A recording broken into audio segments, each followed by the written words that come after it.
In the last couple of weeks, the weather has turned from a baking hot heatwave to a non-stop monsoon, and it has slowed us down with our outdoor tasks.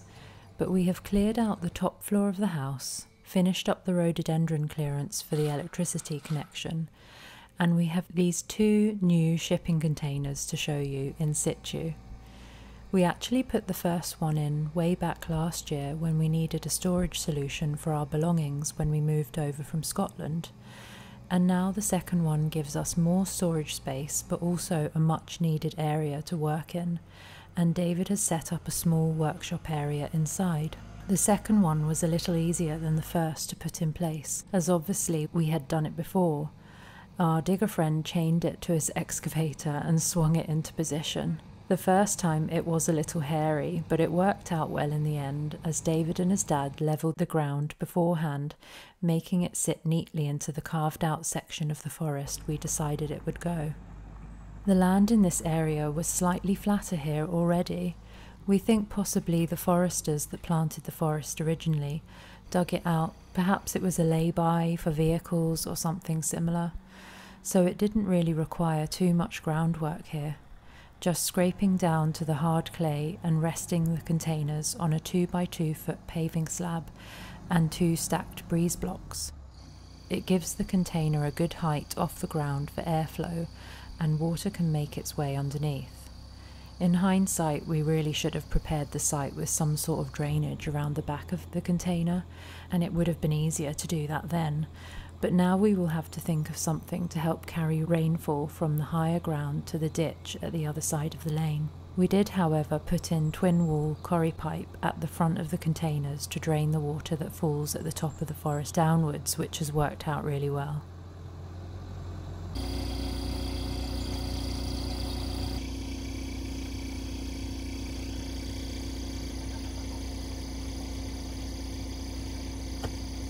Here I am standing in front of our 2 shipping containers. We're quite way on past the house up into sort of the middle of the forest. We've got 50 acres here of conifer forest, and it's a nice little quiet spot. We hired a guy with a digger, and he cut into this section.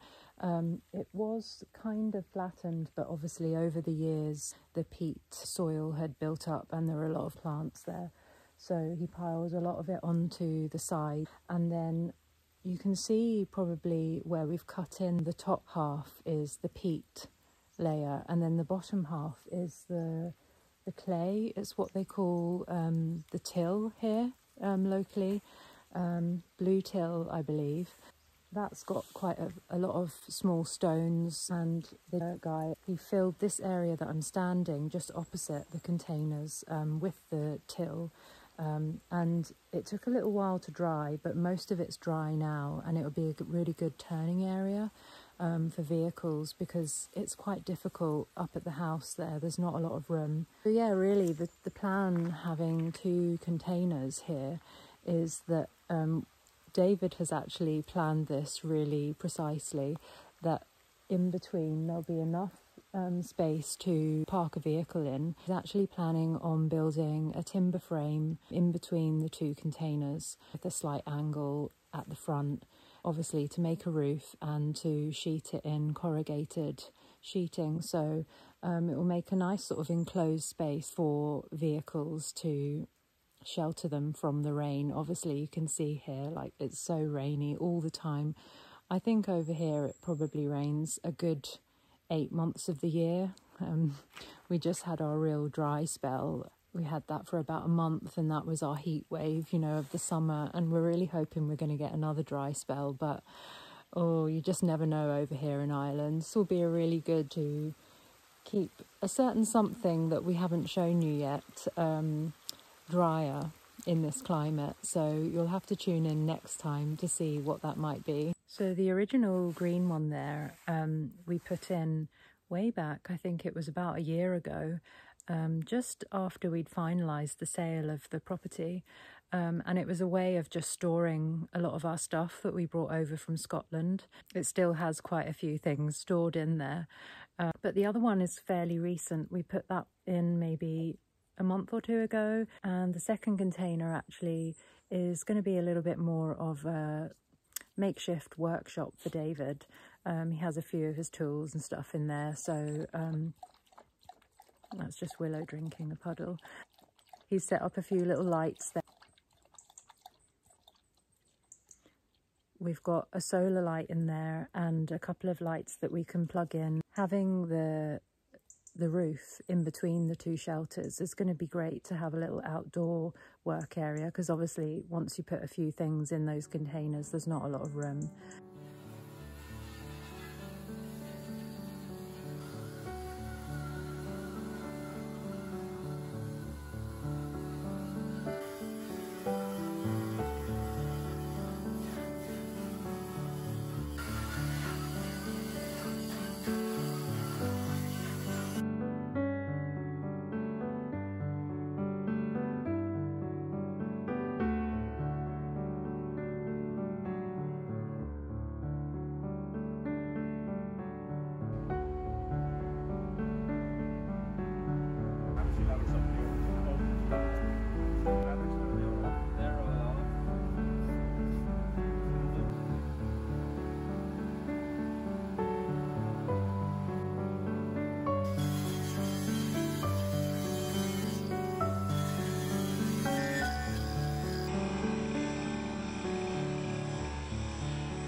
Finally, we got up into the top floor of the house and cleared it out.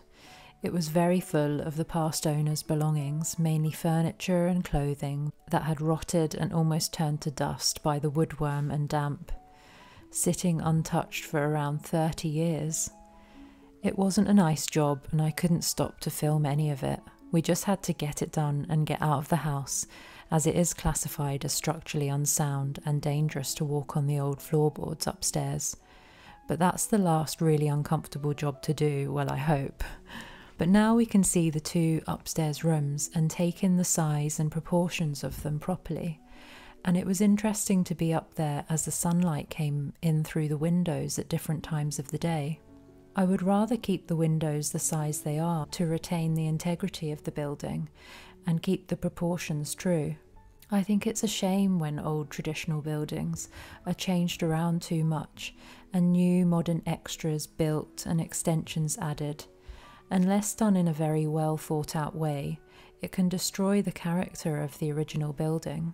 The brick wall that covers the chimney breast in the small room is interesting.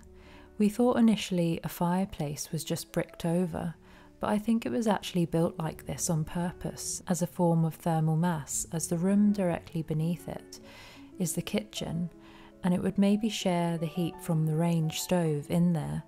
And if any of you have ever seen this before, I'd be interested to hear your thoughts. Or maybe the fireplace was just covered up.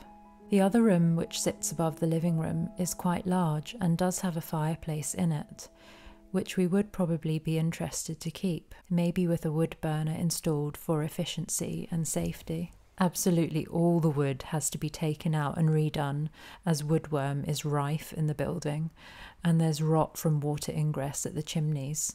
So when everything is replaced, we're hoping we can raise the roof joists higher to create a sense of more ceiling height and a feeling less closed in.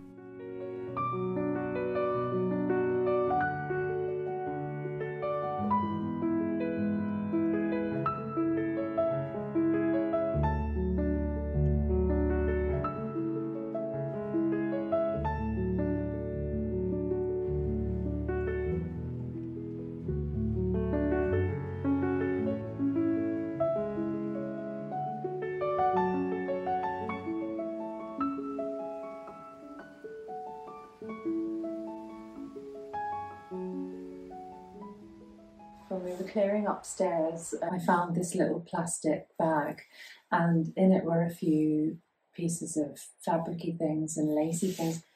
And I'm just opening them up today, and I found that it's actually what seems to be almost perfectly preserved pair of lace curtains, and they seem to fit the windows down here anyway. I haven't sort of hung them up upstairs really yet, but they seem to fit and then go all the way down to the floor.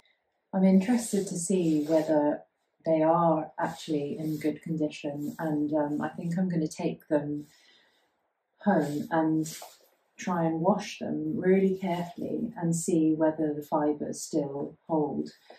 If not, they might just disintegrate, I'm not sure. So that would be really nice. I'm always on the lookout for things like this, you know, traditional old-fashioned lacy curtains, and I love white work, and it seems the lady that used to live here quite a long time ago was really into her sewing and knitting, and there are a lot of things to do with embroidery as well. I've also found a really lovely old homemade patchwork quilt. It's beyond repair really. There's lots of moth holes, and I just think it would just disintegrate if you washed it. But it's really interesting to see all the old fabrics from yesteryear, and just to think somebody made that all the way up here in this little house. Maybe they made it here, maybe they bought it. And you can even see after it was created as a blanket, it's been patched up several times as well. So people just made do back then, and I really love that, making do with what you have. And I love any kind of old clothing. I actually studied costume, and when you can really see the hand stitches in clothing and in homeware furnishings, it tells a story. And I love the handmade, homemade quality about it. Everything now that we buy out of shops, it's all machine done in factories, and each step is done by one person, and everything is so precise and neat. And I love the quality of that handmade stitching, and it's a bit irregular and it's not quite perfect, and that's so charming. It's really nice to see.